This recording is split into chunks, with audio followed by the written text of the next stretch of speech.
네, 여러분, 오늘은 좀 늦게 인사합니다. 지금 사실 녹화를 다 하고 편집을 하려고 했는데, 네, 제가 슬로우 모션으로 녹화를 해서 녹화를 다시 합니다. 아이고, 네, 그럼에도 불구하고 오늘도 다시 녹화해서 여러분들과 말씀을 나누도록 하겠습니다. 오늘 우리가 읽을 말씀은 창세기 49장 1절에서 12절까지의 말씀이죠. 오늘은 이제 야곱이 죽기 전에 아들들을 불러놓고 아들들에 대해서 사실 축복이라고 말하기는 조금 어려울 것 같아요. 저주가 많이 담겨 있어서 아들들에 대해서 이야기해주는 내용이 바로 오늘 본문입니다. 오늘 본문 가운데 우리가 함께 살펴보면 좋을 것 같은 것은요, 우선 오늘 4명의 아들들이 나와요. 르우벤, 시므온, 레위, 유다, 이 4명의 아들들에 대한 이야기가 나오는데, 야곱은 그 4명의 아들들에게 무엇이라고 이야기해주고 있는지에 대해서 우리가 먼저 살펴보았으면 좋겠습니다. 그리고 두 번째는요, 야곱이 그렇게 4명의 아들들에게 이야기를 해주게 되는데, 그렇게 이야기하는 이유가 다 있어서 그렇게 이야기를 하는 거거든요. 원인이 분명히 있습니다. 그럼 그 원인이 무엇인지에 대해서 우리가 좀 살펴보고, 그 원인에 대한 결과를 우리가 살펴보면서 오늘 말씀 가운데 하나님 나에게 주시는 것들이 어떤 것이 있는지 함께 묵상해보는 그런 시간이 되었으면 좋겠습니다.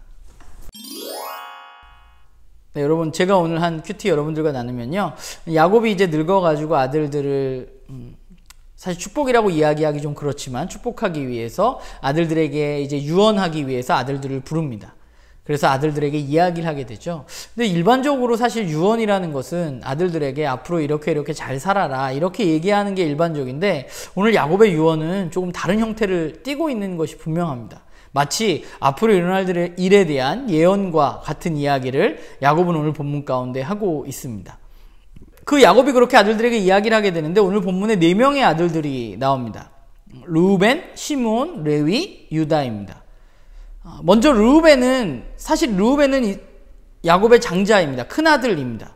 그런데 오늘 야곱은 뭐라 그러냐면, 르우벤이 장자로서의 역할을 하지 못하게 될 것이라고 이야기합니다. 그 이유는 무엇인가요?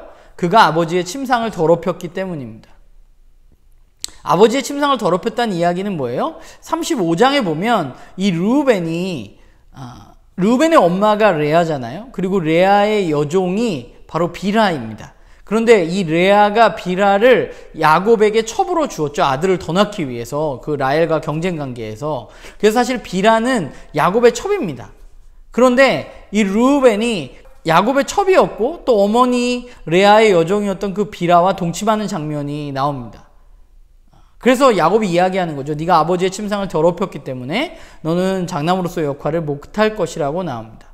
그리고 그 다음에 나오는 사람들이 시므온과 레위입니다. 시므온과 레위도 오늘 저주를 받고 있죠. 민족이 흩어질 것이라고 말합니다. 왜 이런 일이 일어났는지 살펴보면 야곱은 이야기하죠. 시므온과 레위가 분노대로 사람을 죽였다. 그리고 너희들의 욕망대로, 혈기대로 너희들이 행동했다 라고 야곱은 말합니다. 이 말은 34장에 나와 있는 시므온과 레위, 즉 이 야곱의 딸이었던 디나가 세겜 사람들에게 이제 시집을 가게 되었을 때, 겁탈당하고 결국은 시집을 가게 되었을 때, 이 시므온과 레위가 세겜 사람들에게 모두 할례를 강요하고, 할례하면 내가 내 동생 줄게 하고 할례를 받자마자 움직이기 힘든 그 세겜 남자들을 모두 죽여버리는 일을 한 것이 바로 시므온과 레위입니다. 그 일에 대해서, 사람을 죽이고 혈기대로 행동했던 그들에 대해서 야곱은 너희들이 흩어지게 될 것이라고 말합니다. 그리고 실제적으로 시므온 지파는 나중에 유다 지파에 흡수되어지고, 레위 지파는 우리가 잘 아는 것처럼 땅을 갖지 못하게 되는 그런 결과를 낳게 됩니다. 사실 이 르우벤, 시므온, 레위에 대해서는 거의 저주에 가까운 이야기를 야곱이 하고 있는 거죠. 그러면서 마지막으로 유다에 대해서 이야기하고 있는데, 유다는 우리가 사실 이번 창세기를 읽으면서 많이 살펴보았잖아요. 요셉을 팔 때 주도적인 역할을 했으나, 그러나 며느리 다말과의 일을 통해서 자신의 잘못을 돌아보게 되었고, 또 결국은 베냐민을 대신해서 자기가 대신 희생하겠다라고 이야기하면서 가족들을 살렸던 사람이, 그런 리더로서의 역할을 보여주었던 사람이 바로 유다입니다.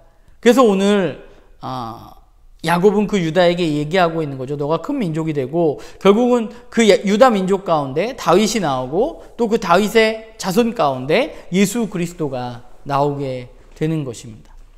오늘 이 4명의 아들들은 모두 레아의 아들들입니다. 그런데 그 4명의 아들들에 대해서 야곱이 이야기해 주는 것을 살펴보면 그들이 저주에 대한 이야기를 하는 사람도 있고 축복에 대한 이야기를 하는 사람도 있습니다.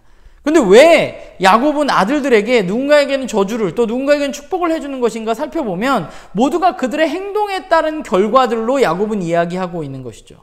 르우벤이 자신의 성욕을 못 참아서 아버지의 첩이었던 그 비라와 동침하는 사건이라든지 또는 시므온과 레위가 자신의 욕망대로 세겜 사람들을 잔혹하게 죽인 사건, 이 사건들로 통해서 그들은 저주를 받게 될 것이라고 이야기하고 있고, 유다는 베냐민을 대신해서 자기가 희생하겠다고, 자기가 대신 잡혀 있겠다고 이야기한 그 이야기를 통해서 결국 가족들을 살리기 위해서 자신이 희생하는 모습을 통해서 유다는 축복을 받게 되는 그런 이야기가 오늘 기록되어져 있습니다.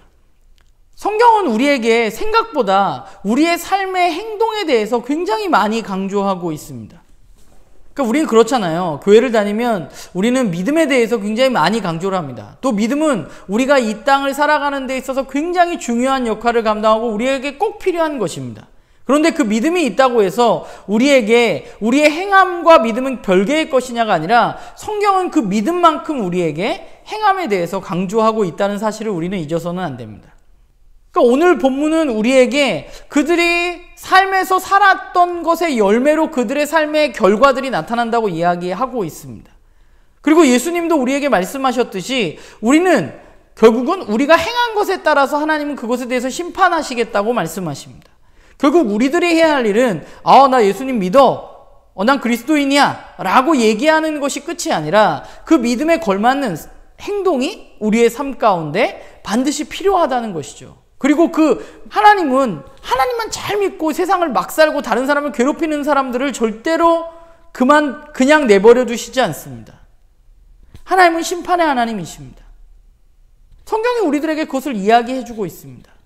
믿음과 행동은 별개의 것이 아니라 우리가 하나님을 믿는다면, 예수 그리스도를 믿는다면 그 가운데 우리는 반드시 우리의 행동도 따라가야만 하는 것이죠.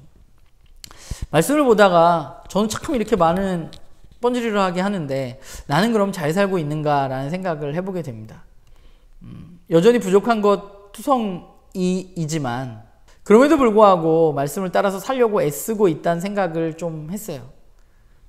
더욱더 내가 말씀을 따라서 행동하는 그런 사람이 되어야 되겠다. 내가 믿음만 강조하고 또 믿음만 이야기하는 사람이 아니라 나 목사야만 강조하는 사람이 아니라 내가 말한 대로 살아가는 사람, 내가 말한 대로 행동하는 사람으로 한 걸음 한 걸음 걸어나가는 제가 돼야 되겠다라는 생각을 오늘 말씀을 보면서 했습니다. 그러면서 또 한편으로는 그 하나님 굉장히 두렵게 느껴지기도 했던 것 같아요. 오늘 말씀 가운데. 바라기는 나눔교회 식구들 모두도 우리가 나 예수님 믿어에서 그치지 않고 그 믿음대로 행동하는 그런 우리 모두가 되기를 주님의 이름으로 간절히 부탁을 드립니다. 모두 남은 하루, 좋은 하루 되세요.